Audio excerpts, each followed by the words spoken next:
Life is a time pass, क्या फर्क पड़ता है, कोई दिक्कत नहीं, पता नहीं, जो धारी राय सो मारी राय, nothing to do, nowhere to go, देखो सुनो मत बोलो, wherever, whenever, whatever you are, be 100%, करे नाटक, किसी को आओ मत कहो, किसी को जाओ मत कहो, ना कुछ पाना ना कुछ खोना, who asked you live at zero complete level, मौज में रहो, be happy.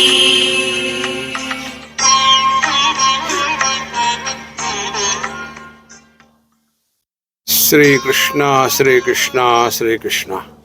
गुरुर्ब्रह्मा गुरुर्विष्णु गुरुर्देवो महेश्वरः, गुरु साक्षात् परं ब्रह्म, तस्मै श्री गुरवे नमः, तस्मै श्री गुरवे नमः।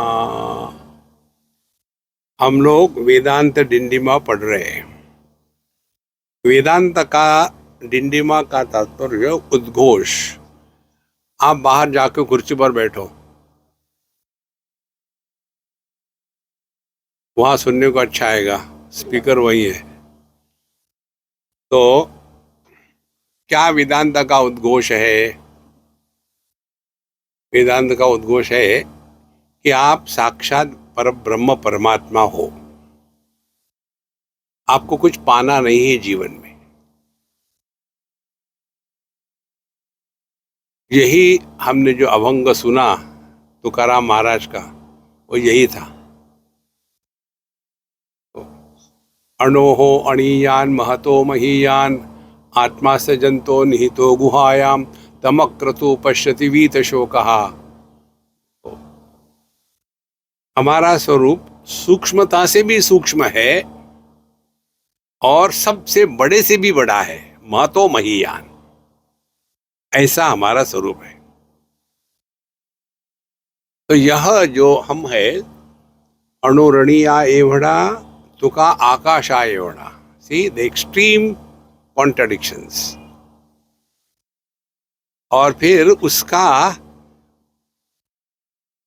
फाउंडेशन क्या है इस अनुभव का? तो कहते हैं, पहले तो मैंने ये स्थूल देह को निगल लिया, I swallowed the gross body. Tukaram Maharaj said in English, स्थूल देह को मैंने निगल लिया। क्यों? ये स्थूल देह के साथ तादात्म्य होके जीना, यही इस जगत का आधार है। देखो, जगत क्या क्या किसको कहते हैं? जगत कहते हैं नाम और रूप को। नाम रूप यही जगत है। रूप बाहर है और नाम मेरे अंदर है। देखो, ये माइक को पता नहीं इसका नाम माइक है, मुझे पता है।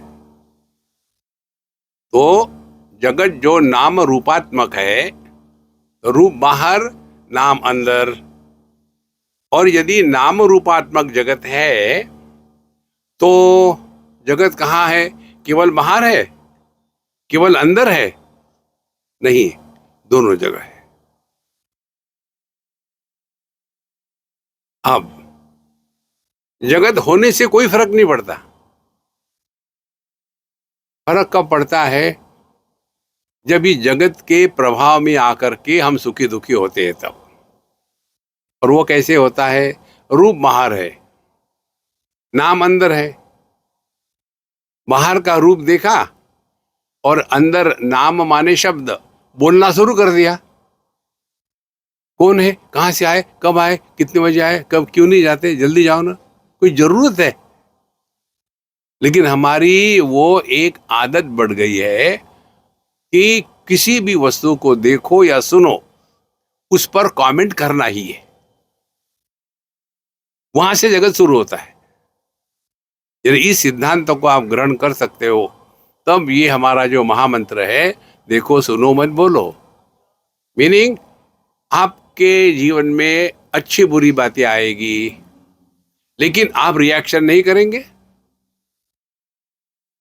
तो जगत निर्माण होगा ही नहीं। देखो, जगत कब निर्माण होता है? दुख आया, आप दुखी हो गए तो जगत निर्माण हो गया। दुख आया, आपने दुख का अनुभव किया, लेकिन अनुभवी नहीं बने, तो दुनिया निर्माण ही नहीं हुई। देखो संतो, अध्यात्म अध्यात्म माने कोई तीर मारना नहीं है। और इसीलिए हम अपने आप को जब इस प्रकार से स्वीकार करेंगे, अनुरणीया एवढा तुका आकाशा एवढा, मतलब क्या? जैसे आकाश सबको अपने में समाहित करता है, किसी का तिरस्कार नहीं करता, इन किसी के द्वारा प्रभावित नहीं होता, जैसे हमारी दृष्टि रूप रंग के द्वारा प्रभावित नहीं होती। देखो, यही सिद्धांत पूरा लगाओ। यदि गर्मी है, हाँ गर्मी है, अनुभव आ रहा है, तो गर्मी के द्वारा प्रभावित नहीं होना माने गर्मी का अनुभव आना नहीं, ये नहीं है। अनुभव होगा, लेकिन गर्मी के कारण परेशान होने वाला जो व्यक्तित्व है, उसका जन्म नहीं होगा। इतनी सिंपल साधना है। तो पहला तो भाग ये हो गया, जगत केवल बाहर नहीं है, अंदर बाहर दोनों है। अच्छा, दूसरी बात उन्होंने कहा ये जो त्रिपुटी है, तो पहले देहात्म भाव का त्याग किया, अब दूसरा जीवात्म भाव का त्याग करना है। त्रिपुटी माने किसी भी अनुभव में तीन भाग होते हैं। विषय जिसका हमको अनुभव हो रहा है, जैसे यह माइक, यह विषय है, और इस माइक का ज्ञान कि ये माइक है, लेकिन ये ज्ञान माइक को नहीं होता, ये मुझे होता है। तो जिस ज्ञान में त्रिपुटी है, ज्ञाता, ज्ञान और ज्ञेय, त्रिपुटी क्षीणता में थी, त्रिपुटी क्षीण हो गई, तो फिर क्या हो गया? जगत का होना न होना हम पर कोई प्रभाव नहीं डालता, क्योंकि देहात्म भाव हमने त्याग दिया है।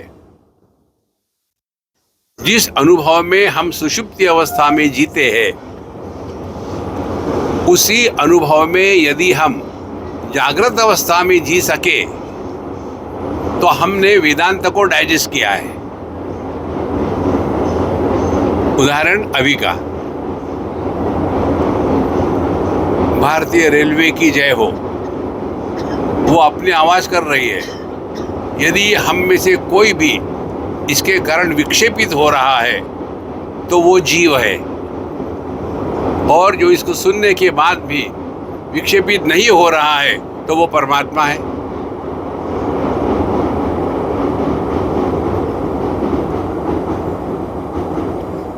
वेदांत का मोक्ष जो है, ये नाउ एंड हियर, ओस्थमस नहीं है।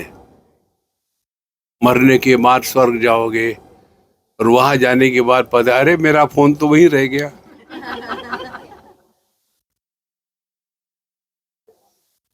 नहीं,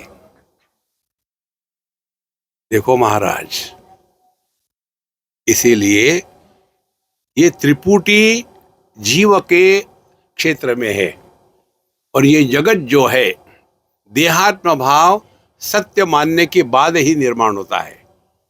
तो पूरी वेदांत की जो साधना है, केवल यही 2 स्टेप्स है। देहात्म भाव की निवृत्ति और जीवात्म भाव का निराकरण, तीसरी कोई बात नहीं। और जब ये हो जाता है तो तुकाराम महाराज कहते हैं ये दो बातें हो गई। स्थूल देह को मैंने निगल लिया। किसने निगल लिया? अनंत ने, परमात्मा ने। पानी कहता है मैंने लहर और समुद्र दोनों को निगल लिया। देखो, निगल लिया तो कहाँ गया? कहीं नहीं गया, पानी ही था वो, उसको नाम रूप दे दिया था। जहां जगह मिलती है वहां बैठ लो, मेरा सर छोड़ करके गिरोगे। देखो, इसीलिए ये दो बातें, देहात्म भाव की निवृत्ति और उसके पश्चात दूसरी बात जो है वो है जीवात्मा भाव की निवृत्ति। ये दो बातें जब हो जाती है उसके बाद क्या है? मर गया आदमी? नहीं। अब तुकाराम महाराज कहते उरला उपकारा पुरता, अब हमारा जीवन पूर्ण विश्व की सेवा है। सेवा का तात्पर्य मैं सेवक सचराचर रूप स्वामी भगवंत। सेवक का कभी अपमान नहीं होता। जिसका अपमान नहीं होता वो परमात्मा है, जिसका अपमान होता है वो जीवात्मा है। देखो, समझो, मैंने इनको कहा क्या यार तुम डिस्टर्ब करते हो सबको, इनको गुस्सा आएगा, जीवात्मा। मैंने यही कहा, उन्होंने सुनने का नाटक किया लेकिन सुना ही नहीं, परमात्मा। देखो कितनी सिंपल साधना है। इसीलिए ज्यादा सीरियस होकर के मत रहो, ये करना मेडिटेशन मेडिटेशन करना है, बाढ़ में गए मेडिटेशन, दुनिया भर का परेशान। इसीलिए महाराज उत्तमा सहजावस्था, ना कुछ पाना ना कुछ खोना। यदि आपके मन में ये प्रश्न एक आध बार भी आता है तो अभी आपको धक्के खानी जरूरी है। कौन सा प्रश्न? यार टाइम वेस्ट हो रहा है। कोई टाइम वेस्ट नहीं होता। क्यों? ना कुछ पाना ना कुछ करना ना खोना, टाइम चल रहा है, टाइम पास हो रहा है, टाइम वेस्ट नहीं होता, हम वेस्ट हो रहे हैं। तो जीवन इतना सिंपल बन जाता है, लेकिन इतना खुसरू खुसरू चलता रहता है, ये करना वो करना, ऐसे करना वैसे करना, वर्तमान में तो रहते ही नहीं। इसीलिए महाराज यह जो वेदांत का डिंडिमा है ना, ये टच मी नॉट लोगों के लिए नहीं है। टच मी नॉट लोग कैसे होते? वो शरब होता है ना छोटा सा, छुई मुई जिसको कहते हैं, हाथ लगाए उसको, झापड़ लगाई तो झापड़ हाथ को लगा, उसको कुछ नहीं हुआ। देखो महाराज, इसीलिए अब ये हमको चिंतन करना है। चिंत्य अचिंत्य पदार्थौ विश्रांति श्रांतिदायकौ चिंत्यम ब्रह्म परम नान्यत इति वेदांत डिंडिमः। तो हम चिंतन करते हैं कि चिंता करते हैं? चिंतन करने से हम अपने विचारों के जाल से मुक्त हो जाते हैं, और चिंता करने से हम अपने ही विचारों के जाल में फंस जाते हैं। दोनों विचार ही है। अब ये हमको स्वातंत्र दिया भगवान ने कि आपको चिंतन करो या चिंता करो, आपको वही मन का उपयोग करना है। ऐसे नहीं कि चिंतन करने के लिए अच्छा मन लगता है और चिंता करने के लिए बुरा मन लगता है। नहीं, मन एक ही होता है, मन अनेक नहीं होते। वही आदमी भगवान को फूल चढ़ाता है उसी हाथ से, और वही आदमी उसी हाथ से किसी का गला घोटता है। हाथ दो है क्या? मन एक ही है। ये मन को हमने ट्रेनिंग क्या दिया है, ये हमको सीखना है। देखो, हम सभी के सभी अपने आदतों के गुलाम हैं। इसीलिए चिंत्य अचिंत्य, तो जो अचिंत्य है, अचिंत्य क्या है? जो चिंतन करने योग्य नहीं है। क्या चिंतन करने योग्य नहीं? ये दुनिया ऐसी क्यों है, ये ऐसी होती है। रिलैक्स। हम कैसे फंसे हैं इस दुनिया में? चिंतन करना है तो इसका चिंतन करें। कस्त्वं कोहम कुतमायातः कामे जननी को मे तातः इति परिभावय सर्वमसारम विश्वम त्यक्त्वा स्वप्न विचारम भज गोविंदम भज गोविंदम। चिंतन करो। चिंतन के द्वारा हम चिंता से मुक्त होते हैं, और चिंता के द्वारा हम चिंतन करने के अधिकारी नहीं रहते। इसीलिए जो अचिंत्य है, दुनिया जो है, इसके बारे में चिंतन मत करो। ये दुनिया ऐसी भयानक क्यों है? क्यों भगवान ने ऐसी दुनिया बनाई? देखो, कोई भी प्रश्न ले लो आप, किसी भी चीज को लेकर के, उसका उत्तर आपके ट्रेनिंग पर है। आपको कैसा ट्रेनिंग दिया गया है?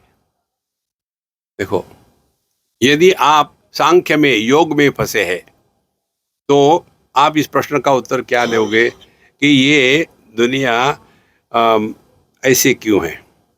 देखो, प्रकृति में विकृति आती है, और उस विकृति के परिणाम को हम अपने जीवन में स्वीकार करते हैं, और फिर उससे दुख होता है। इसीलिए प्रकृति की विकृति को शांत करने का प्रयत्न करो। ये कभी होगा नहीं, आप शांत हो जाओगे।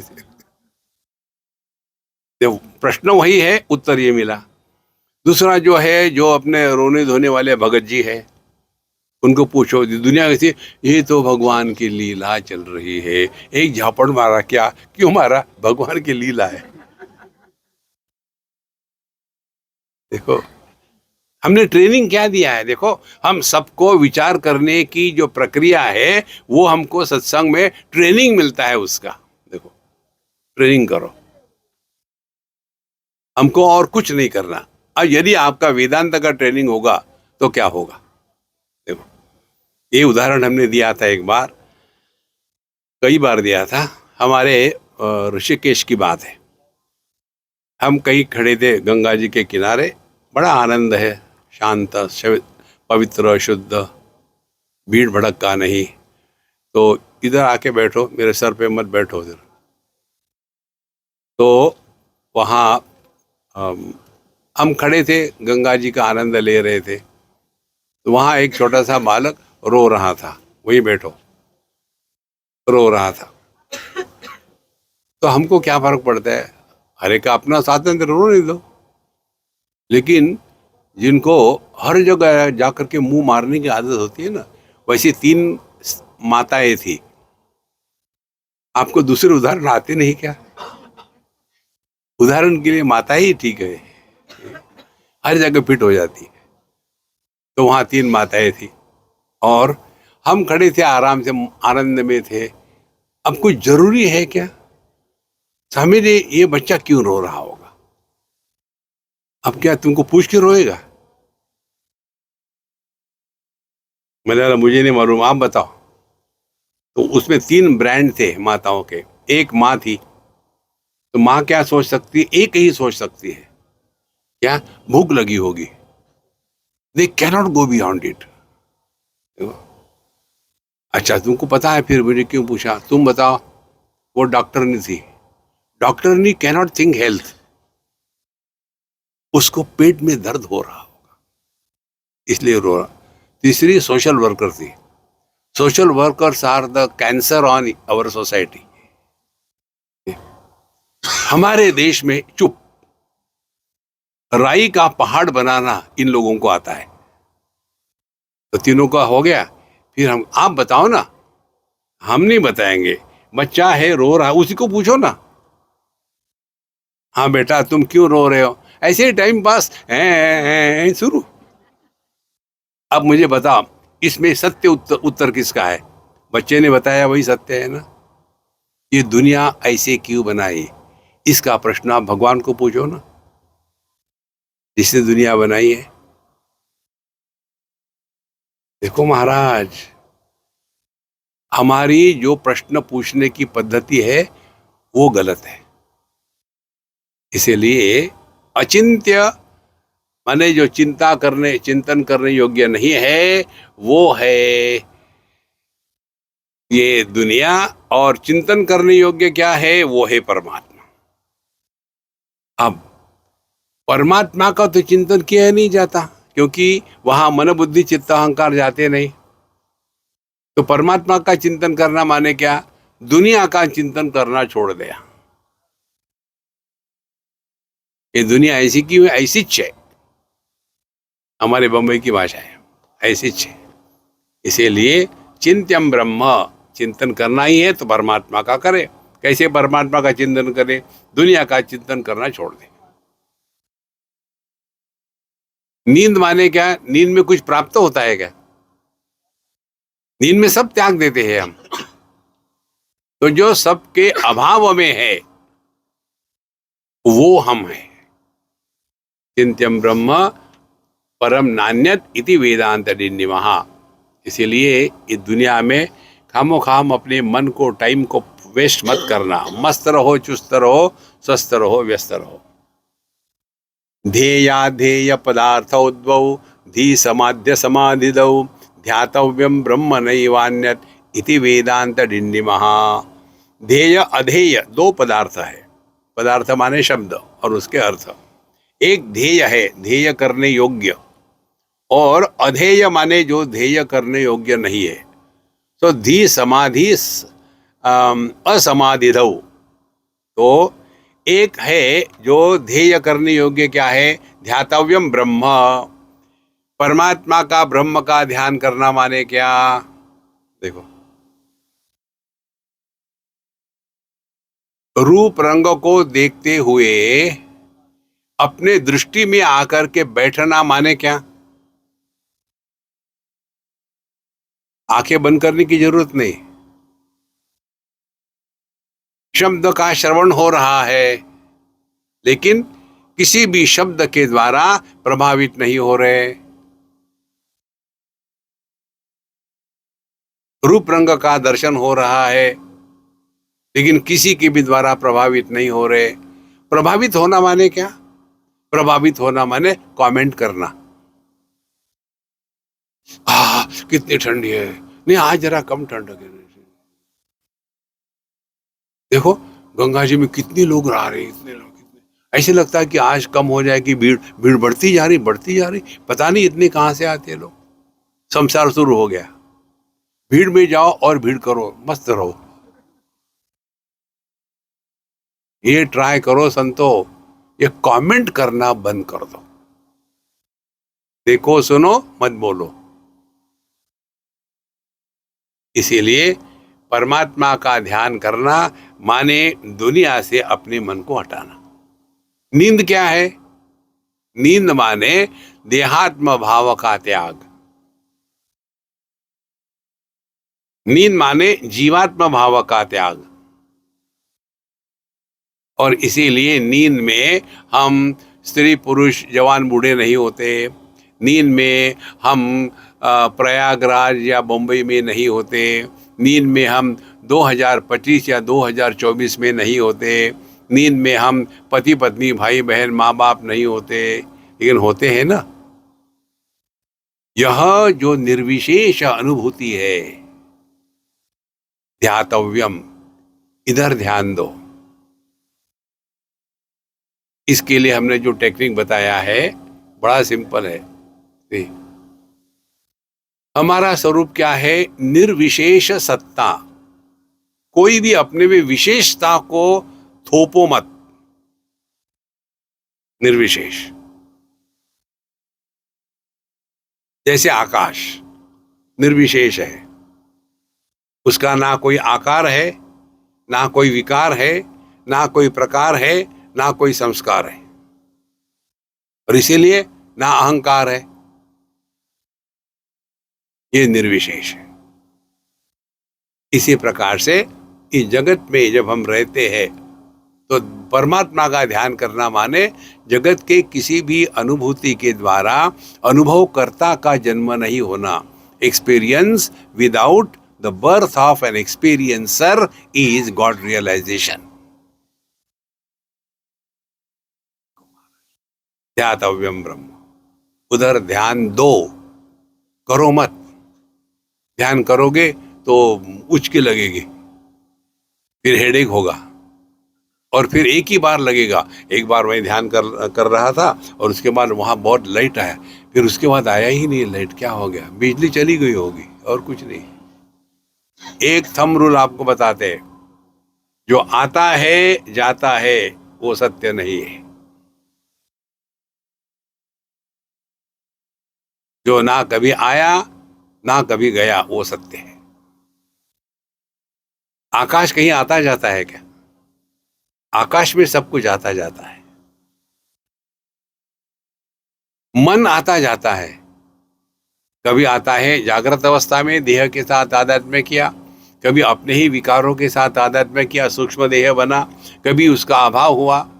तो ये मन तीन प्रकार से है, जागृत में बुद्धि प्रधान, स्वप्न में मन प्रधान और सुषुप्ति में अभाव प्रधान। लेकिन हम ज्यों के त्यों हैं। उधर ध्यान दो महाराज, ध्यातव्यम ब्रह्म। और आगे कहते न एव अन्यत। फिर अन्यत क्या है? अन्यत दुनिया है। ये दुनिया ऐसी की ऐसी ही होती है। इस दुनिया में आज तक एक भी घटना नई नहीं हुई, एक भी।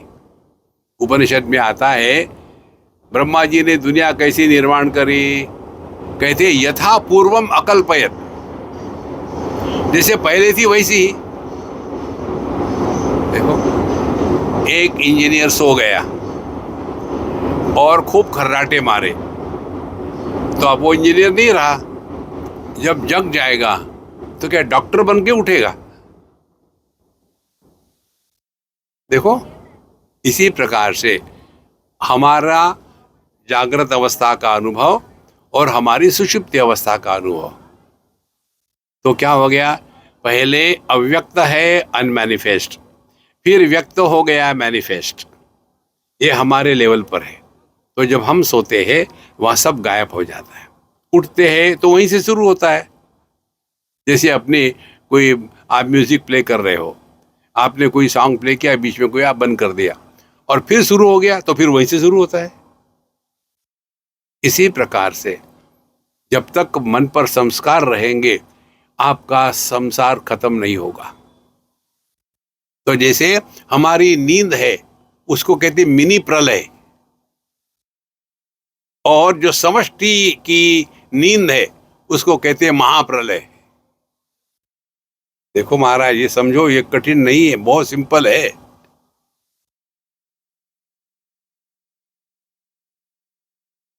सपने में जो कोई अच्छा बुरा होता है कहाँ जाता है? कहीं नहीं जाता, कभी होता ही नहीं वो।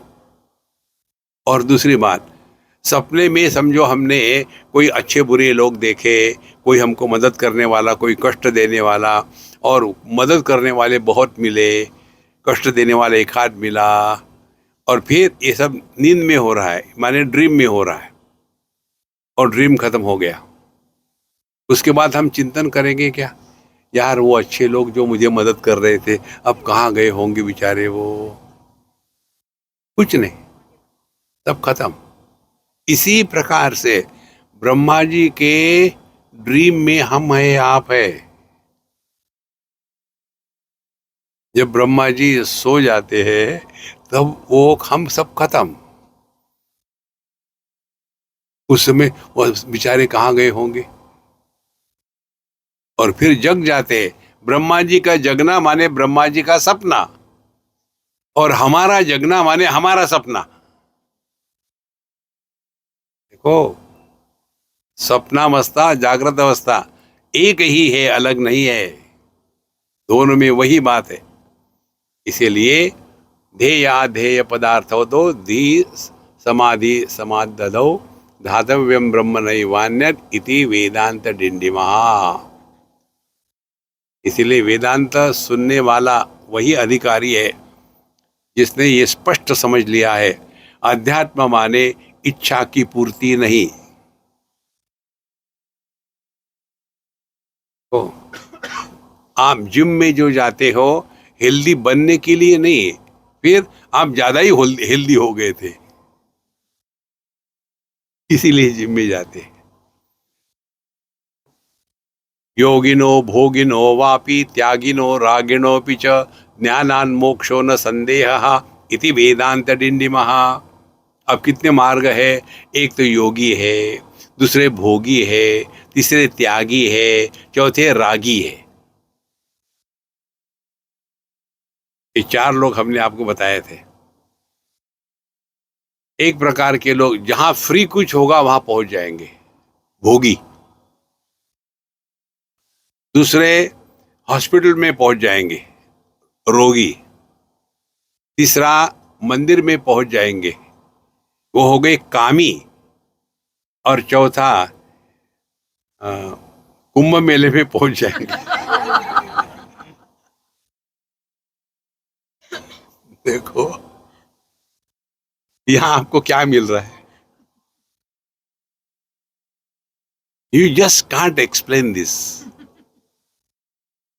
मुझे बताओ, आप जो यहाँ आए, कुछ आपके मन में ये भी कोई कल्पना भी है कि क्या मिलेगा? आप पूरी जगह घूमो, हम आपको चैलेंज करते हैं, आपके मन में विक्षेप नहीं आएंगे। भीड़ भड़का है, अच्छे है लोग है, गरीब है, अमीर है, सब लगे हुए हैं। कहाँ जाना है, क्या हो रहा, कुछ किसी को पता नहीं। ये है, वो जरूर रहा है। और इतने सारे, मालूम है आज की तारीख में कितने लोग यहां तक आ गए? 46 करोड़। अमेरिका की पॉपुलेशन से ज्यादा इतने लोग आके गए, फिर भी ना कोरोना है ना करो है। देखो,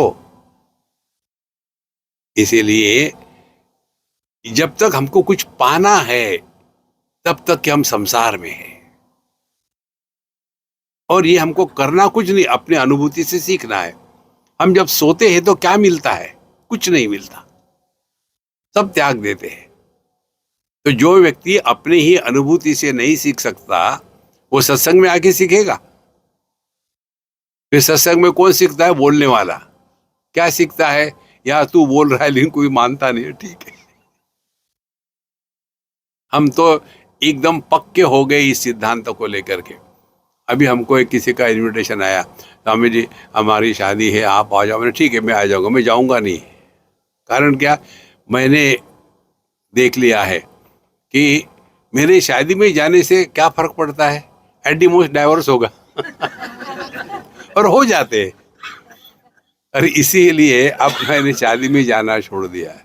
तुम अपने मरो, मुझे मत बुलाओ। देखो संतो, ये दुनिया में मुझे ये चाहिए वो चाहिए, ये अध्यात्म नहीं है। कामना से मुक्ति को अध्यात्म की परिपूर्णता कहते हैं। आपने यदि कठोपनिषद पढ़ा हो ना, उसमें का जो अंतिम श्लोक है वो हमारा सबसे प्यारा श्लोक है। यदा सर्वे प्रमुच्यन्ते कामा यस्य हृदि श्रिताः अथमर्त्यः अमृतो भवति अत्र ब्रह्म समष्टुते।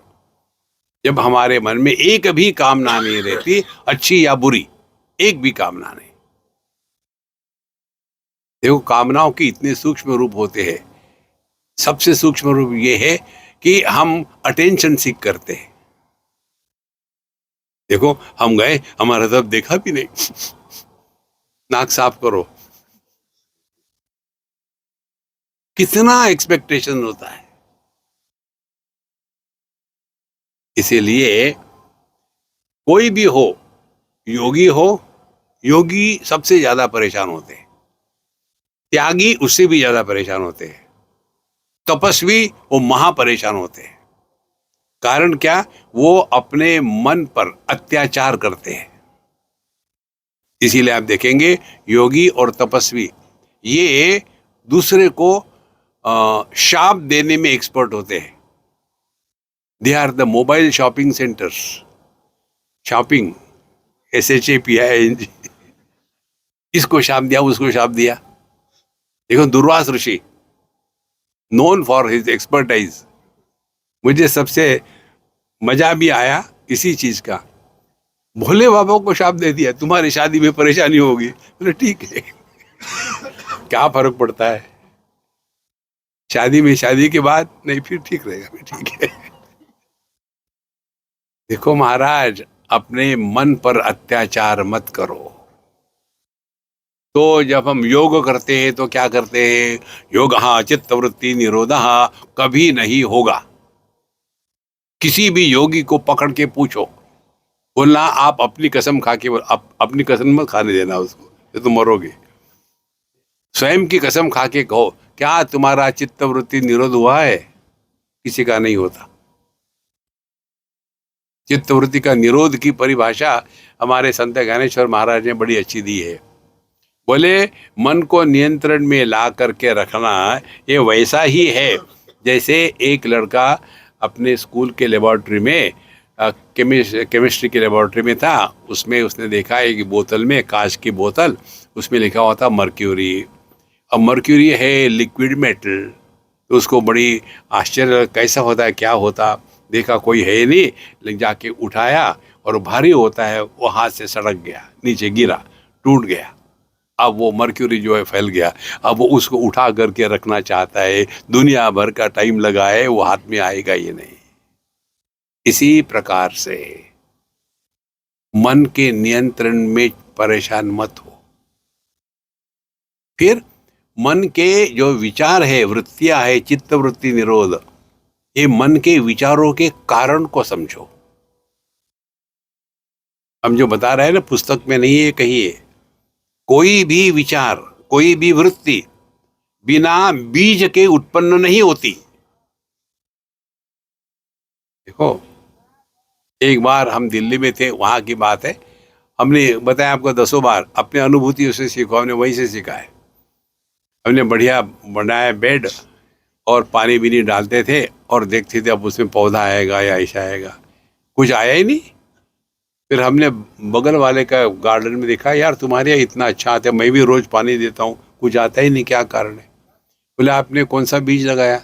हमने एक भी नहीं लगाया। फिर क्यों नहीं आ रहा? उस दिन मुझे समझ में आया, पौधे को उगने के लिए बीज की आवश्यकता है। इसी प्रकार से विचारों के जंगल को उठने के लिए मैं की आवश्यकता है।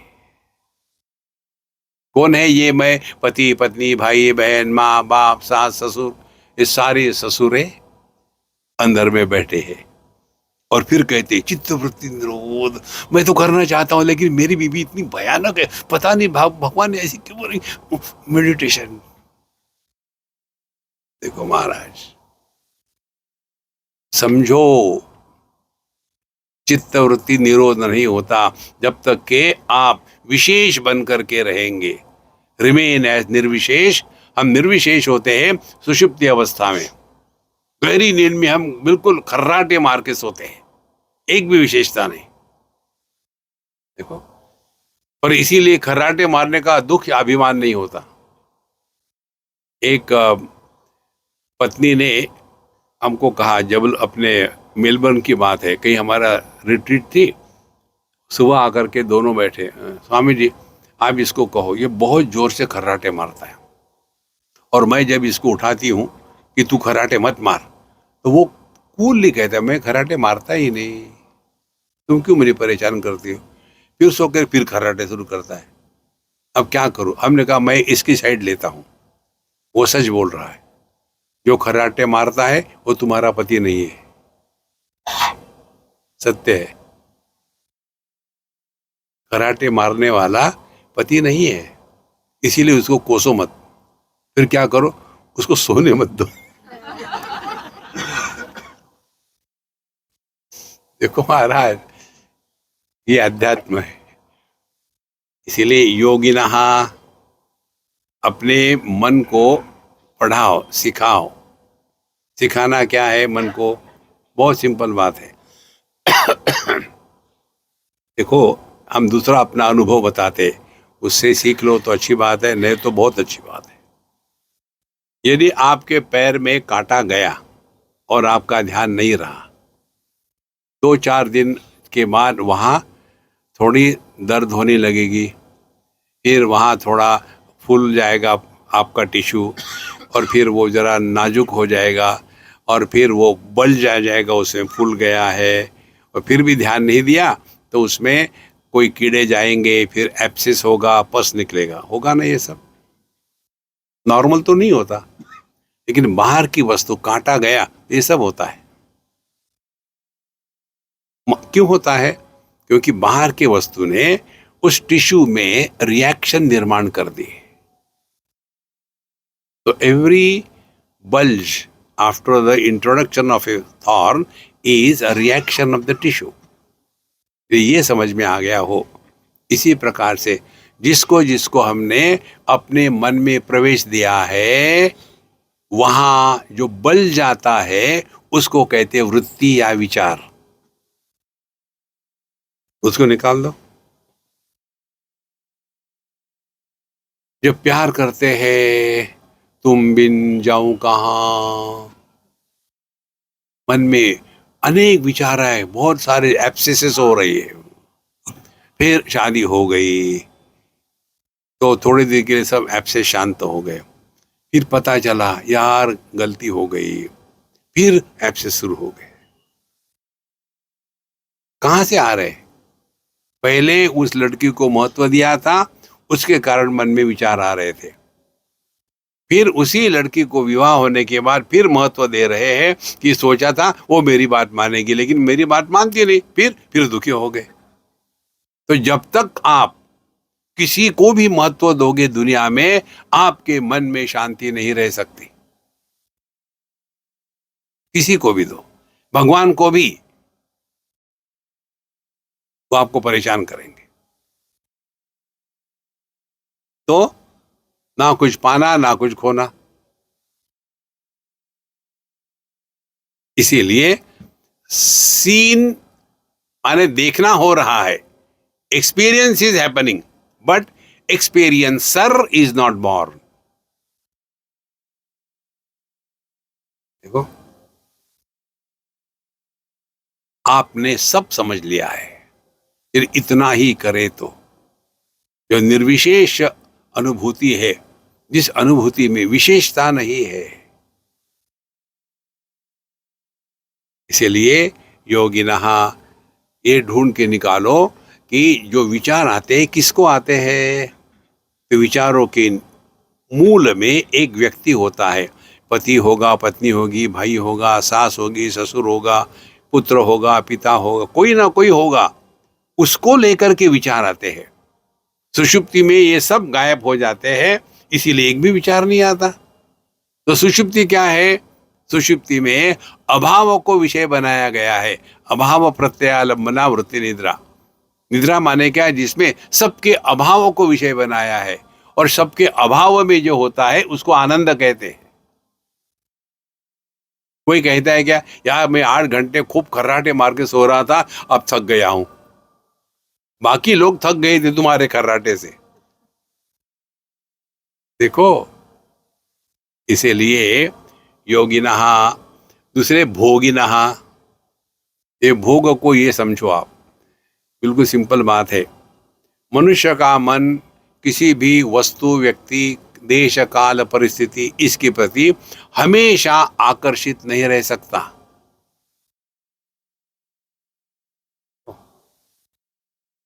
यहाँ आने के पहले हाँ अभी कितना ट्रैफिक जाम है, जल्दी पहुँचना चाहिए, यहाँ आके क्या तीर मारना है, यहाँ आके बैठे, हाँ कल जाना है, यहाँ से जाने के लिए कोई ट्रांसपोर्ट ही नहीं, फिर कोई बात नहीं, 14 किलोमीटर पैदल चलो। 14 किलोमीटर, ये रामायण है क्या? वो 14 साल थे।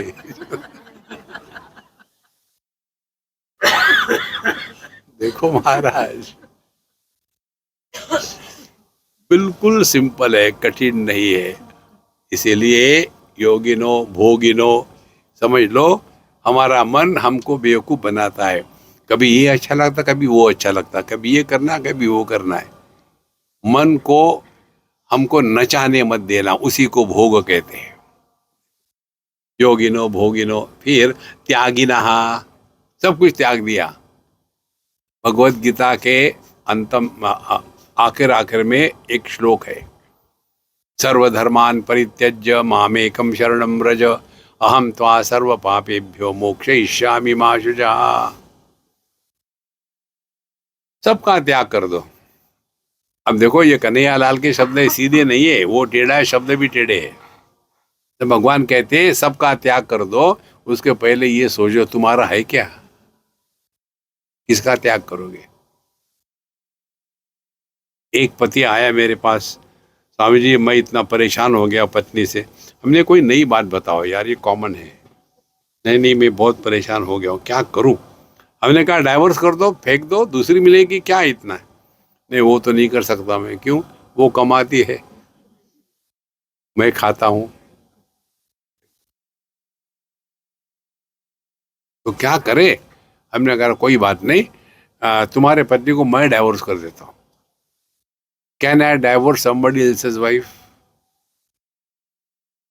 तो भगवान कहते सर्वधर्मान परित्यज्य, सबका त्याग कर दो। त्याग करने के पहले अपनी औकात पहचानो, तुम्हारे पास है क्या। ना तो देह हमारा है, ना देह हमने निर्माण किया है, ना देह हमारी बात मानता है, और हम एकदम मटक मटक के चलते हैं। तो इसीलिए पुरुष के देह को घट कहते हैं और स्त्री के देह को मटका कहते हैं, क्योंकि पुरुष घटिया होते हैं और स्त्री मटकती है। ये शास्त्रीय शब्द है। देखो संतो, इसीलिए योगिनो भोगिनो त्यागिनो रागिनो, हमारा जो किसी के प्रति आकर्षण होता है ना, आप अपने आप को समझो महाराज, किसी के भी प्रति हमारा आकर्षण उतना ही इंटेंस कभी नहीं रह सकता। जैसे जैसे समय बीतता है वो जो अट्रैक्शन है वो खत्म हो जाता है। और उम्र समझ 10 20 40 साल हो गए और फिर भी पति पत्नी बने हैं, तो इसका कारण प्यार नहीं होता। प्यार भी कुछ नहीं दुनिया में। क्या होता है? समझदारी होती है। तो यदि हमारी समझदारी बनी रहे तो व्यक्ति बुढ़ापे में भी साथ साथ रहते हैं। तो ये प्यार वीर के चक्कर में मत पड़ना, समझदारी आवश्यक है। रागिण है ज्ञानान मोक्षो न संदेहा, तो यही समझदारी है जो हमारे जीवन को अध्यात्म के मार्ग पर टिका के रखती है। तब क्या होगा? आप अपने जीवन के हर एक दुख से एक मैसेज आपको मिलेगा, हर एक दुख से। एक हमको श्लोक कहो या जो भी कहो, हमको बहुत अच्छा लगता है। हमने बहुत पुराने माने में 20 25 30 साल पहले सुना था। दिल्ली में एक महात्मा थे, मस्त थे। उन्होंने ये कहा, हमको याद है, वो कहते थे ये वही दर्द दिल है जो उनको पाता है। आगे कहते हैं भगवान भला करे उनका जो दिल दुखाता है। कितनी बड़ी बात है। भगवद गीता का पहला अध्याय जिसने समझ लिया उसने भगवद गीता समझ ली। और इसीलिए विषाद को वहां योग कहा है। विषाद माने दुख। दुख कैसा योग होगा? इसलिए उसी दुख के कारण अर्जुन में परिवर्तन आ गया। पहले आर्ग्यूमेंट करता था, मैं कैसे मारूं इनको, ये कहूं मैं बड़ा अच्छा हूं, लोगों को मारने से पाप लगेगा। भगवान को क्या मालूम है क्या पाप है क्या पुण्य है, ये सिखा रहा था उसको। देखो महाराज, अर्जुन भगवान के साथ 1 2 दिन था कि कितने सालों से था, कभी नहीं पूछा। तो भगवान ने सोचा यार ये ब्रह्मानंद इसको क्यों ये नहीं पूछता मुझे, इतनी अच्छी बात है। देखो जब आपको कोई चीज अच्छी लगती है ना, और आप जिसे प्रेम करते हो उसके साथ शेयर करना चाहते हो ना। देखो यार ये चॉकलेट मुझे मिला, मैंने आधा खाया, आधा तू खा। क्यों? कि आप प्रेम करते हैं। तो जो भगवान कृष्ण ब्रह्मानंद की पराकाष्ठा थे, वो देखते थे ये अर्जुन क्यों नहीं मांगता मुझे, ये इतनी बढ़िया बात है। नहीं मांगता, नाक दबा के मंगाऊंगा। और फिर भगवान ने अर्जुन के सामने एक समस्या निर्माण कर दी जो नहीं थी। समस्या नहीं थी, इन्होंने निर्माण करी है। इसीलिए अध्यात्म का तात्पर्य ज्ञान यही है। अपने जीवन के हर एक अनुभूति से यदि हम सीखेंगे तब जाकर के मोक्ष होता है। मोक्ष माने मोह का क्षय। अर्जुन की बात यही थी। अर्जुन ने प्रश्न क्या पूछा था? धर्म समूढ़ चेता, हे भगवान, मैं अपने धर्म के बारे में मोह में पड़ गया हूं, धर्म समूढ़ चेता। और आखिर में जाकर के भगवान ने अर्जुन को ये नहीं पूछा कि अर्जुन मैंने तुमको इतना बताया, ज्ञान हुआ क्या? ये नहीं पूछा। भगवान ने यही पूछा कि क्या तुम्हारा मोह गया या नहीं। और अर्जुन ने भी ये नहीं कहा कि मुझे ज्ञान हो गया। अर्जुन ने यही कहा कि नष्टो मोहः स्मृति लब्धा त्वत्प्रसादात् मया च्युत स्थितोऽस्मि गत संदेहः करिष्ये वचनं तव। मेरे सब मोह समाप्त हो गए। कौन से मोह थे? कि इस समय युद्ध के मैदान पर मैं किसी का पोता हूँ, किसी का शिष्य हूँ, किसी का भाई हूँ या योद्धा हूँ। इसीलिए पूरी भगवत गीता को हमने एक सेंटेंस में समराइज किया है। Wherever whenever whatever you are be 100%। Where are you all including me in satsang? When? During satsang. So what should be we? Satsangi.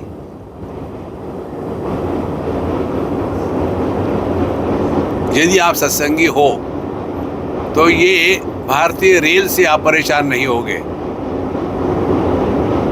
यदि सत्संगी नहीं हो तो परेशान होगे। अब ये तो मुंह भी बंद कर दिया, नाक भी बंद कर दिया। देखो महाराज, जीवन का आनंद इसी में है। इसीलिए हमारे आनंद महाराज, हमने इनसे बहुत सीखा है।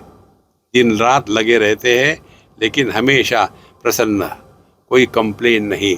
ज्ञानान् मोक्षो न संदेहः इति वेदांत डिंडिमा। न वर्णाश्रम संकितैः न कर्मोपासनादिभिः ब्रह्म ज्ञानम विना मोक्ष इति वेदांत डिंडिमः। देखो, हर एक वस्तु का या क्रिया का प्रयोजन होता है। देखो, निष्काम कर्म भिन्न है और निष्प्रयोजन कर्म भिन्न है। केवल निष्काम मतलब नहीं, निष्प्रयोजन नहीं हो सकता। प्रयोजन क्या है? देखो, तो कहते हैं ये सबका प्रयोजन क्या है? वर्ण। वर्ण माने ब्राह्मण, क्षत्रिय, वैश्य, शूद्र, ये वर्ण है। आश्रम क्या है? ब्रह्मचारी, गृहस्थ, वानप्रस्थ, सन्यासी। अब इनका प्रयोजन क्या है, किस लिए है? तो भगवान ने गीता में 4th अध्याय में कहा है, चातुर्वर्ण्यम मया सृष्टम गुण कर्म विभागशः तस्य कर्तारम अपि माम विद्धि अकर्तारम अव्ययम। मैंने ये 4 प्रकार के वर्णों का क्लासिफिकेशन किया है। कौन सा? ब्राह्मण, क्षत्रिय, वैश्य, शूद्र। किस आधार पर? गुण और कर्म के आधार पर। जन्म से कोई भी ब्राह्मण, क्षत्रिय, वैश्य, शूद्र नहीं होता। मनुस्मृति में आता है, जन्मना जायते शूद्रः संस्कारात् द्विज उच्यते वेदाभ्यासी भवेद् विप्रः ब्रह्म जानाति ब्राह्मण। ये होता है। ये क्रॉस बेल्ट वाले ब्राह्मण वो नहीं होते ब्राह्मण शास्त्रों के अनुसार। तो फिर ये वर्णाश्रमों का निर्माण भगवान ने क्यों किया है? अब इसको ऐसा समझो, हमको एनिमल किंगडम को जानना है। What is animal kingdom? तो हम क्या करेंगे? हम एनिमल किंगडम को क्लासिफाई करेंगे समझने के लिए। एनिमल किंगडम में क्या है? There are 2 types of animals, vertebrates, non vertebrates. देखो, फिर वर्टेब्रेट्स में जाएंगे, एक को हटा दिया, फिर उसमें आएंगे मैमल्स, फिर एम्फीबियंस, फिर एवियंस, और फिर जो आगे फिर उसमें और करेंगे, जो हो गए प्लेसेंटा बर्थ वाले, दूसरे हो गए अंडे से निकलने उद्भिज, जरायुज एटसेट्रा। तो ये जो सब कर रहे हैं, ये किसी को अच्छा बुरा कहने के लिए कर रहे हैं क्या? It is for studying properly the huge data. Huge data is studied by proper classification.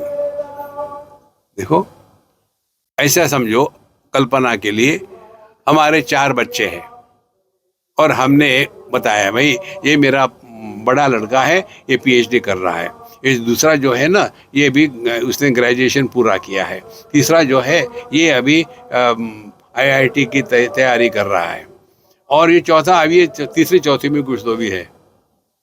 ऐसा जब कहा तो क्या मैंने छोटे बच्चे का अपमान किया है या पहले बच्चे का आदर किया है? उसकी स्थिति बताई है। ये न समझने के कारण ब्राह्मण क्षत्रिय वैश्य इसी से सत्यानाश हो गया है सब। It is the classification of human mind, जिसमें सत्व गुण का प्राधान्य होता है। ध्यान से सुनना, जिसमें सत्व गुण का प्राधान्य है और रजोगुण थोड़े मात्रा में है और तमोगुण अभावात्मक ही है, समझो। ऐसा जो व्यक्तित्व होगा उसको ब्राह्मण कहते हैं। और क्षत्रिय कौन है? जिसमें रजोगुण का प्राधान्य है, स्वार्थ का स्वार्थ बहुत है ही नहीं और तमोगुण नहीं है, ये क्षत्रिय हो गया। वैश्य कौन है? जिसमें रजोगुण का प्राधान्य है, कर्म की प्रधानता है, लेकिन स्वार्थ है, उनमें भी तमोगुण का प्रभाव नहीं है, वो वैश्य हो गए। और शूद्र कौन है? Government servants. Those who are good for nothing they become government servants. यहां जो है उनको छोड़ के, ये तो मुझे मारेंगे। शूद्र शब्द का अर्थ है जो हमेशा रोते रहते, everything I want free free free free free, दरिद्री। इसीलिए ये वर्ण आश्रम व्यवस्था किसी का अच्छा बुरा कहने के लिए नहीं है। उसी प्रकार से आश्रम की व्यवस्था क्या है? 4 आश्रम है, ब्रह्मचारी, गृहस्थ, वानप्रस्थ, सन्यासी। ब्रह्मचारी अपने आप को जीने के लिए तैयार करो, पढ़ाई लिखाई जो कुछ करना है करो, फिर जितना भोग करना है शादी करो। उसके बाद बच्चे बड़े हो गए, उनकी शादियां हो गई, उसके बाद दूर चले जाओ बच्चों से, उनके सर पर मत बैठो जिंदगी भर। देखो, हमने कितनी जगह देखा है ये बूढ़े माँ बापों के कारण बच्चों की जीवन बर्बाद होते हैं। 24 घंटे उनके सर पर बैठे रहेंगे। दूर रहो, keep a distance and be happy. नहीं तो कितनी जगह हमने 1 2 ने 10 उदाहरण देते हैं कि ये जो जवान लड़का लड़की की शादी होने के बाद जो डाइवोर्स होते हैं, उसका मूल कारण ये है। तो हमारे यहाँ ऐसा था, हमारे यहाँ तुम जाओ भाड़ में, अभी समय अलग है, अभी समय वो नहीं है। इसीलिए तीसरा आश्रम हमारे शास्त्र बताते हैं वानप्रस्थ। वानप्रस्थ माने प्रयाग में आओ और वापस मत जाओ, यही रहो, जाओ मत वापस।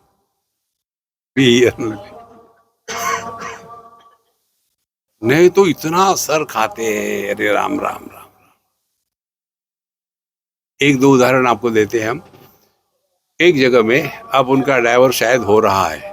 हमारे पास दोनों केसेस आते हैं, शादी की भी और डाइवोर्स के भी। उसमें स्वामी जी हमको एडवाइस करिए कैसे डाइवोर्स करें। तो लड़के की माँ मर गई और लड़की का बाप मर गया। अब लड़का का बाप अकेला हो गया, लड़की की माँ अकेली हो गई। अब इनको कोई ना कोई चाहिए रूल करने के लिए, अब कोई है ही नहीं। तो इन्होंने सोचा, दोनों ने मिलकर सोचा इनको अलग कर देंगे, पति पत्नी को। और फिर बाप अपने लड़के को लेकर के परेशान करता है, माँ अपने लड़की को लेकर परेशान करती है, और फिर अल्टीमेटली दोनों अलग हो गए। अब इनको शांति हो गया, चलो एक महत्व का कार्य पूरा हो गया। दूर रहो, दूर रहो, दूर रहो. Before somebody has to tell us to get out, we should have wisdom to leave this world. देखो महाराज, हमने एक ने कितनी जगह देखा है ये. एक यूएसए की कहानी है, कहानी ने एक घटना है. एक लड़की, हम उसको जानते थे जब वो छोटी थी, 8वीं 7वीं क्लास में. अब वो बड़ी हो गई, शादी हो गई, अमेरिका गई. एक बार मुझे उसका फ़ोन आया, स्वामी जी मैं आपसे बात करने चाहती हूँ, आप कहाँ हो? मैंने, मैं यहाँ हूँ. अरे आप यहीं हैं? मैं भी यहीं रहती हूँ. मैं फिर क्या करूँ? मैंने, मुझे आ जाना है मिलने के लिए, मैं अमुक अमुक जगह खाने के लिए जा रहा हूँ, वहाँ आ जाना. आ गई. आने के बाद खाना वाना खा लिया और फिर शी वॉज कैरिंग 7.5 month या 8 महीने की होगी. तो बोले स्वामी जी हम बाहर जरा वॉक करके बात करेंगे, सबके सामने मुझे अटपटा लगता है. ठीक है. हम बाहर वॉक करके बात कर रहे थे. बात कर रहा था, छोड़ दिया. पहले रोना शुरू कर दिया. हमने कहा रो जितना रोना है, मेरे कपड़े खराब मत करना, दूर से रोना. देखो, ये तो उनका गंगा यमुना सरस्वती सब कपड़े खराब हो जाएंगे. नहीं नहीं. फिर कहती है, मैंने आज ऑफिस में जाते समय अपनी माँ को कह दिया तुम वापस चली जाओ, मुझे नहीं चाहिए तुम. वो मेरे दूसरे डिलीवरी के लिए मदद करने के लिए आई थी, मैंने उसको कह दिया. अब वो रो रही, मैं भी रो रही. दिन भर ऑफिस में काम भी करते, रोती थी भी. नहीं, अब मुझे रुलाओ. तो फिर मैंने पूछा नहीं क्यों किया, आपने क्या फर्क पड़ता है, रो, हर एक को फ्रीडम है. फिर उसने कहा स्वामी जी मालूम है क्या हो गया? नहीं मुझे मालूम नहीं, जानने की इच्छा भी नहीं है, क्या जानना है? बोले जब से वो आई 2.5-3 महीने हो गए, एक ही विषय, मेरे भाई की वाइफ कैसी खराब है, दूसरा विषय ही नहीं. सुबह से शुरू हो जाती. बोले मैं इतनी तंग आ गई कि मैं अपने काम में बिजी रहती हूँ, ये करना आने के. उसने ऐसा कि कहाँ. फिर बोले मेरी लिमिट खत्म हो गई. फिर मैंने कह दिया you get out from here, I don't want you. अब मुझे बताओ, जब बच्चों को माँ बाप को डांटना पड़ता है ना, तब ये मत समझ लेना बच्चे खुश होते हैं. माँ बाप को जितना दुख होता है उसके 1000 गुना दुख बच्चों को होता है कि उनको ऐसे बेवकूफ माँ बाप क्यों मिले. आपको अच्छा नहीं लगता होगा, मुझे क्या फर्क पड़ता है. संतो, अध्यात्म में ये जो वर्णाश्रम व्यवस्था है ना, तो वानप्रस्थाश्रम इसलिए है. देखो, आपके पास बढ़िया पैसा होगा तो किसी तीर्थ क्षेत्र में जाकर के किराए पर मकान ले लो, अपनी अमीरी बैंक में रखो और वहाँ बढ़िया रहो, सत्संग सुनो, गंगा जी में डुबकी लगाओ, कभी निकलो ही मत, सब शांति हो. देखो महाराज, आनंद ही आनंद आएगा. लेकिन हम इतने फंसे हैं पैसों में, कंजूस. एक कंजूस आदमी मृत्यु शैया पर पड़ा था. डॉक्टर ने बोल दिया, मरा नहीं था लेकिन अब खत्म ही होने वाला था. डॉक्टर ने कह दिया कि अब कुछ नहीं हो सकता, अब आप तैयारी करो. तो बच्चे, अमीर बाप के अमीर बेटे, और ऐसा करेंगे हम अपने पापा को जो है ना हेलीकॉप्टर में ले जाएंगे. इनके जैसी समाज में प्रतिष्ठा थी, इतने अमीर थे. दूसरा कहता है लड़का, हेलीकॉप्टर में कौन देखेगा उनको? बोले हाँ ये बात ठीक है, छोड़ दिया. फिर दूसरा कहता है ऐसा करेंगे हम ट्रक में जाके ले जाएंगे उनको, बड़ा ट्रक सबको दिखेगा. ट्रक में कौन देखेगा यार ऊपर से? हाँ ये भी ठीक है. तीसरा कहते हैं ऐसा करेंगे हम, ये ढकेल गाड़ी होती है ना, वो रखेंगे, अच्छी तरह से सजाएंगे और उस पर फूल लगा कर ले जाएंगे. अब डिस्कशन हो रहा, और ये भी मरा नहीं था, वो जिंदा था. वो कहता है पैसा खर्चा मत करो, मैं पहुंच जाऊंगा अपने आप पैदल. देखो महाराज, कितने फंसे हैं. निकल जाओ, निकल जाओ. उसके लिए चौथा आश्रम है संन्यास आश्रम. संन्यास आश्रम आश्रम बनाने के लिए नहीं होता. देखो, देहन्यासो ही संन्यासः नैव काषाय वाससा नाहम देहो महात्मेति निश्चयम ज्ञान लक्षणम. हम लोग जो है ना टेलर मेड सन्यासी है. असली सन्यासी देहन्यास ही संन्यास, देहात्म भाव की निवृत्ति, उसको संन्यास कहते हैं। जब तक ये देहात्म भाव होगा तब तक कि मेरा आश्रम, मेरे चेले, मेरा ये मेरा वो चलता रहेगा। तो यह जो सिद्धांत है वो यही है कि न वर्ण आश्रम संकेत ही, संकेत होते माने कौन क्या है इत्यादि, न कर्म उपासनादि भी ही। कर्म कर्म कर्म बहुत ही फंसे रहते इसमें। कर्म का यदि अर्थ समझेंगे ना तब हम इसे निकल सकते हैं। कर्म क्या होता है? क्रिया के साथ कर्तृत्वाभिमान जब जुड़ जाता है तब उसको कर्म कहते हैं। देखो, आदमी के साथ जब पत्नी जुड़ जाती है तब उसको पति कहते हैं। बिना पत्नी के पति नहीं हो सकता। उसी प्रकार से बिना कर्तृत्वाभिमान के कर्म नहीं हो सकता। और जो कर्मकांडी होते हैं, आप देखेंगे कर्मकांडी, योगी, तपस्वी, इनमें क्रोध बहुत होता है। हमेशा कौ ये करो, ऐसा करो, वैसा करो। शांत रहो नहीं यार, क्या फर्क पड़ता है। देखो, तो कर्म उपासना। अब कर्म किस लिए करते हैं? देखो, कर्म का तात्पर्य कर्माणि चित्त शुद्ध्यर्थम। हमारे मन में विक्षेप जो आते हैं, उन विक्षेपों के कारण हम परेशान होते हैं। तो कर्म इसलिए करना है कि विक्षेपों को शांत होना है। जैसे मुझे चाय चाहिए, अब इच्छा हो गई मन में, और फिर विक्षेप आ गया, फिर मैं क्या करूं, कहाँ जाऊं, कैसे बनाऊं, कि कहाँ मिलेगा, फिर अरे आनंद लिया, चाय कुछ करो ना, बंदोबस्त हो गया, कर्म शुरू। यदि आपके मन में एक भी इच्छा नहीं होगी, आप कर्म नहीं करोगे। देखो, सब सिंपल बात है। अब कर्म का तात्पर्य जो जो हमारे कर्तव्य कर्म है, गीता में बताते हैं ना, कर्मण्येवाधिकारस्ते मा फलेषु कदाचन मा कर्म फल हेतुर्भूः मा ते संगास्तु अकर्मणि। इसका शॉर्ट में आपको बताए तो इतनी सिंपल बात है। हम जो भी करते हैं किस लिए करते हैं? दुखी होने के लिए कि सुखी होने के लिए?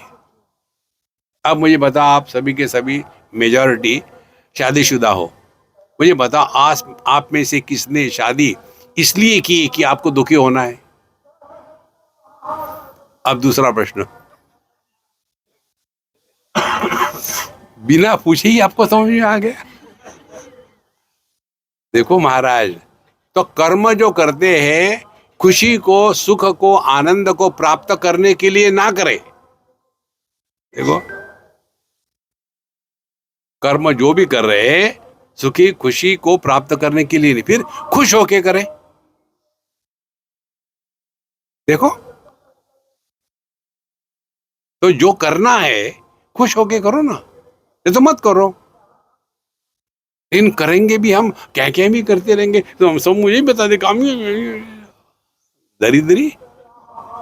देखो, तो हम क्या क्या किससे किससे कर सकते हैं?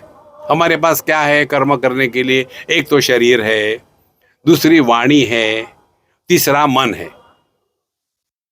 तो शरीर से जो कर्म करते हैं, यदि आप प्रसन्न होकर के करोगे तो कर्म करने में आपको थकावट नहीं आएगी। जैसे ये उदाहरण मैं दे रहा हूं, इनको और इनके पिताजी को आप देखेंगे कितना हम लोग परेशान करते हैं। ये कभी किस पर चिल्लाए हैं क्या? कभी किसी के दोष निकाले हैं क्या? इसको कहते हैं कर्माणि चित्ते शुद्ध्यर्थ। देखो, हमको सुधारना नहीं किसी को, उसका प्रभाव अपने अंतःकरण पर आना है। तो जो काम हम प्रसन्न होकर के, खुश होकर के करते हैं ना, उसमें आपको थकावट नहीं आएगी, उसमें आप बोर नहीं होगे। और जो काम हम करते, पता नहीं आगे भलते टाइम आगे फिर मुझे उठना पड़ेगा, ये उठेंगे करेंगे लेकिन दुखी होंगे, तो मत करो ना। Don't justify you are miserable. बहुत महत्व की बात है। ये है कर्मयोग या भगवान का कर्म का सिद्धांत। दूसरी बात, वाणी से हम कर्म करते हैं। वाणी जो है ये कर्मेंद्रिय है। तो जो भी हमको बोलना है प्यार से, शांति से, सॉफ्टली बोले ना। कई बार आपने देखा होगा लोग बोलते नहीं, भौंकते हैं। क्यों आया हो? कब से आएंगे? वाह वाह, अरे राम राम राम राम। प्यार से बोलो ना, नहीं तो मत बोलो। अनुद्वेग करम वाक्यम सत्यम प्रिय हितम चेत। भगवान कहते हैं वाणी की तपस्या है कि अनुद्वेग करम वाक्यम, वाक्य में, शब्दों में उद्वेग निर्माण करना नहीं है। और मन से यदि आप प्रसन्न होकर कोई काम करो तो आप थकोगे नहीं, बोर नहीं होगे। आप में से जो स्वयं होके आके बैठे हैं ना, वो खुश है। जिनको रस्सी से बांध के लाया है, चलो ना, वो दुखी। मैं जहां से जानता हूं कौन दुखी है, कौन सुखी है। देखो, इसीलिए संतो ये कहते हैं वर्णाश्रम संकेत ही कर्म, फिर उपासना। उपासना किस लिए करते हैं? उपासना करने का तात्पर्य हमारे मन की एक समस्या है, हमारा मन हमारे नियंत्रण में नहीं है, तो उसको डिसिप्लिन करनी है। उपासना क्या है? जीवन अनुष्ठानात्मक होना है। सुबह में इतने बजे उठना है, फिर नहा धो करके पूजा करनी है, उसके बाद जप करना है। ये सब नियम लगाएंगे तो धीरे धीरे मन की जो बुराई है उसमें अच्छाई भी है। मन की बुराई क्या है? उसको आदत एकदम लग जाती है। आप 8 दिन सुबह 4 बजे चाय पियो, 9वें दिन अपने आप आपको चाय की तलफ आ जाएगी। इसी प्रकार से उपासना के द्वारा हम अपने मन को डिसिप्लिन कर सकते हैं। देखो, भगवान का नाम लेने के डिसिप्लिन आपको बताते हैं। रिदम हमारे जीवन का पहला अनुभव होता है। जब हम माँ के गर्भ में होते हैं उस समय पहला ज्ञान हमको होता है शब्द का, क्योंकि माँ के गर्भ में जो हृदय की धड़कन है वो हम पहले सुनते हैं, तो वो रिदम है। तो जीवन में रिदम को पकड़ो। देखो, पहला रिदम क्या है? मुंह में ब्रश डाल करके करते हैं, रिदम हो गया, तो वहां शुरू कर दो, हरिओम हरिओम हरिओम हरिओम हरिओम हरिओम। 3-4 दिन करो, अपने आप शुरू हो जाएगा। आप जब चलते हो, चलते समय हर एक कदम के साथ भगवान का नाम ले लो, अपने आप शुरू हो जाएगा। सीढ़ियाँ चढ़ते हो उस समय करो, हो जाएगा। फिर उसी एक रिदम को हाथ में ले आए, माला लेकर के उसके साथ रिदम करो, हरिओम हरिओम हरिओम हरिओम। एक बार ये बात समझ में आती है ना, तो धीरे धीरे मन नियंत्रित और एकाग्र होने लग जाता है। तो उपासना का तात्पर्य मन को एकाग्र करने की ट्रेनिंग देना। इसलिए कर्मोपासनादि भी न ब्रह्म ज्ञानम बिना मोक्ष। तो ये सब जो किया है, जैसे खाना खाना है तो शॉपिंग के लिए गए, सब्जी दाल आटा सब कुछ मिर्च मसाले खरीद के लाने के बाद जो धोना है वो धो दिया। खाना खाएंगे एकदम? नहीं नहीं, सब काटो, सब करो, फिर उसको अग्नि में रखो, पकाओ, पकने के बाद हम खा सकते हैं। इसी प्रकार से कर्म, उपासना, योगा, तपस्या सब कुछ आवश्यक है, लेकिन अल्टीमेटली जब तक कि आग नहीं लगाओगे ये अज्ञान का क्षेत्र जल के खाक नहीं होगा। नहीं, लेकिन हम तो नेचुरोपैथी वाले हैं, तो भैंसों के साथ इनको बांध देना। देखो महाराज, इसीलिए समझो, ब्रह्म ज्ञानम बिना मोक्ष इति वेदांत डिन्निमा, ये असंभव है। इसीलिए अपने आप को पहचानो महाराज, यही अध्यात्म है। बाकी जो कुछ है उसमें आनंद लो। तो इस मंत्र को साथ ले जाना। देखो, सुनो, मत बोलो। मौन रखने की आवश्यकता नहीं। मौन जो है वो मन की साधना है। देखो, मन प्रसार सौम्यत्वम मौनम आत्मविनिग्रह, मन की साधना है। तो अपने आप से नहीं, जो अपने आप से नहीं बोलता उसको अन्य से बोलने की इच्छा भी नहीं होती। जो अपने आप से परेशान है वो सबको परेशान करेगा। ट्राई। ओम पूर्णमदः पूर्णमिदं पूर्णात् पूर्णमुदच्यते पूर्णस्य पूर्णमादाय पूर्णमेवावशिष्यते। ओम शांति शांति शांति। हरि ओम। श्री गुरुभ्यो नमः। हरि ओम।